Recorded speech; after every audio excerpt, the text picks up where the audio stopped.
It's been 4 years since the Centers for Disease Control and Prevention reported the first laboratory-confirmed U.S. coronavirus case in Washington state.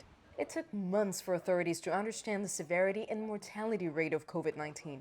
The virus that can cause severe respiratory illness and widespread inflammation in the human body would go on to be declared a global pandemic. Today, 4 years since it took hold in the U.S., the World Health Organization reports that COVID has taken more than 103 million Americans. More than 1 million of those cases ended in death. After lockdowns, travel restrictions, and widespread vaccinations, COVID-19's impact became more manageable, though the virus remains a threat.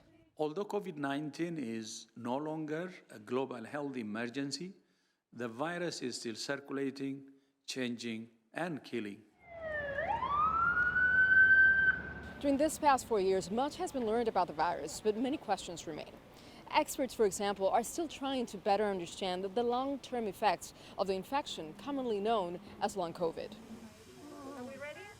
Like no other tiredness that I've ever felt, but it's like you were hit by a truck. Every afternoon I must have a nap though, or at least lie down, absolutely. With that, so I get about 10 hours of sleep a day. I never set my alarm. I try not to do anything in the morning at all. Thank God I'm semi-retired. Another aspect of the COVID pandemic is how it became part of America's disinformation wars.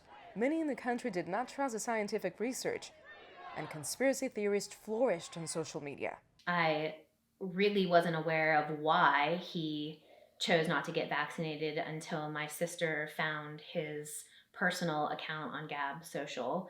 And then in reading through his posts, it became apparent that he chose not to get vaccinated because, like many, if not all, of the people that are on Gab and posting anything to do with the vaccination or with COVID, many of those people believed that COVID was a hoax, that it wasn't a real threat to our society, and that the vaccination is a very unsafe thing to put into your body. Last May, the World Health Organization declared that COVID-19 was no longer a global health emergency. But that announcement came with a warning: to avoid complacency, to continue vaccination, wearing masks when sick, and practicing good hygiene. We can't forget the images of the hospitals, of the ICUs filled to capacity, of the images of medical gloves filled with warm water that are holding the hands of our loved ones who died, with healthcare workers who ensured that they didn't die alone. We can't forget those fire pyres. We can't forget the graves that were dug. I won't forget them. None of us up here will forget them. And that drives us every single day to do better and to do more. Nitza Soledad Perez, CGTN, Miami.